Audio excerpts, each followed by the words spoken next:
time you lived in Virginia, you were involved with building a lab at Thomas Jefferson High School, which today is a top-ranked high school in the United States. Tell us about that lab. Well, Thomas Jefferson High School grew out of an idea that came about from the Industry Advisory Board of the Fairfax County's public schools. The then superintendent of Fairfax County had put together this Industry Advisory Board, of which I was a member, and it was basically made up of leaders from Fortune 500 companies that had offices in the greater Washington, D.C. area. So there were people like IBM and AT&T and Honeywell and a variety of other companies like that. Most of the attendees to this board were vice presidents of government affairs for the respective companies. But since we were based in Virginia, I was the CEO of my company, and so I was one of the few CEOs on the board, but I was probably running the smallest company that was represented on the board. But anyhow, out of this board came the notion of creating a science and technology high school in Fairfax County. And the county had a closed school that was prepared, they were prepared to offer for this kind of an idea.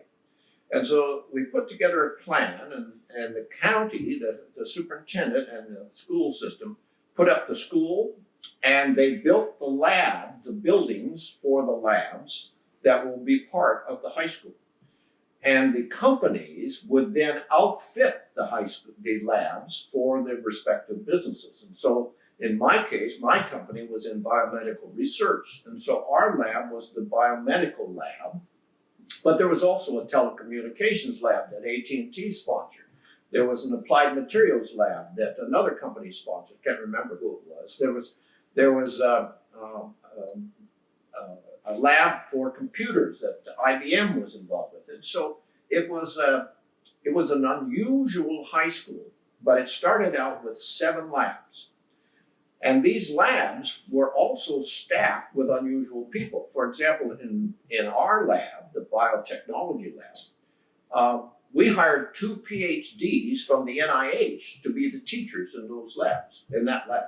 And similar types of people were hired to be the teachers of the respective other 6 labs. And so the students were being exposed to unbelievable talent as they learned these respective disciplines. And the school started with a freshman class, I think about 120, 130, I can't remember. And then over 4 years grew into a full-fledged high school. But what was interesting is that the original graduating class of the Thomas Jefferson School for Science and Technology, that class had more merit scholars in it than the entire state of Maryland. And it has since grown. They now have about 15 labs, I believe, and it has been the premier science and technology high school in the United States since inception, and it still is.